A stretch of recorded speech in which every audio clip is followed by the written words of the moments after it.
ఓ roku రెండు దేశాల నడుమ యుద్ధం. ఇటు మన తెలంగాణలో ఉన్న కర్రగుట్టల మీద అన్నల కొరకు ఎంకులాటలు. అటు గెట్టుకాడ పంచాది, ఇటు ఇంటికాడ పంచాది. పాలి దేశం పాకిస్తాన్లో ఉగ్రవాదులను లేకుండా చేయాలని జవాన్లు, ఇటు అన్నల జాడలు కాన్ రాకుండా చేయాలని పోలీసోళ్ళు. పొద్దున లేస్తే తుపాకుల మోతలు, కాల్చుకునుడు, కొట్టుకునుడు, పానాలు పోవుడు, దినా ఏ వార్తలు. కానీ ఈయాల్టి సంధి ఒక్క దేశాల నడుమ గెట్టుకాడనే పంచాది. కర్రగుట్టల మీద కయ్యం ఆగింది.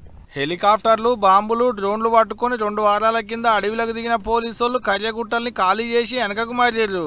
ఏం తక్కువ 20,000 మంది పోలీసోళ్లు ఆపరేషన్ కాగారని పేరు పెట్టి 2 వారాలకించి కర్యగుట్టల చుట్టూ తిరుగుతూనే ఉన్నారు అన్నల జాడ దొరకబట్టేందుకు. అందరు వెనకకు రావాలని సెంట్రల్ సర్కార్కించి మధులాబందేటాలకు కర్యగుట్టల్ని ఖాళీ చేసిర్రు. పాకిస్తాన్ గేటు కాడ పాలి దేశంలో ఉన్న ఉగ్రవాదులతో అవుతున్న యుద్ధానికి రావాలని కబురు పంపిలాట.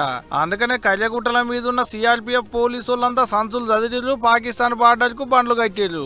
అయితారం తెల్లారి తలక పాకిస్తాన్ బార్డర్ కు రావాలని ఆర్డర్ లేసుడుతోని పామునూరు, ఆలుబాక, పెద్దగుట్టలకించి పోలీస్ బలగాలు వెనకకు మరినాయి.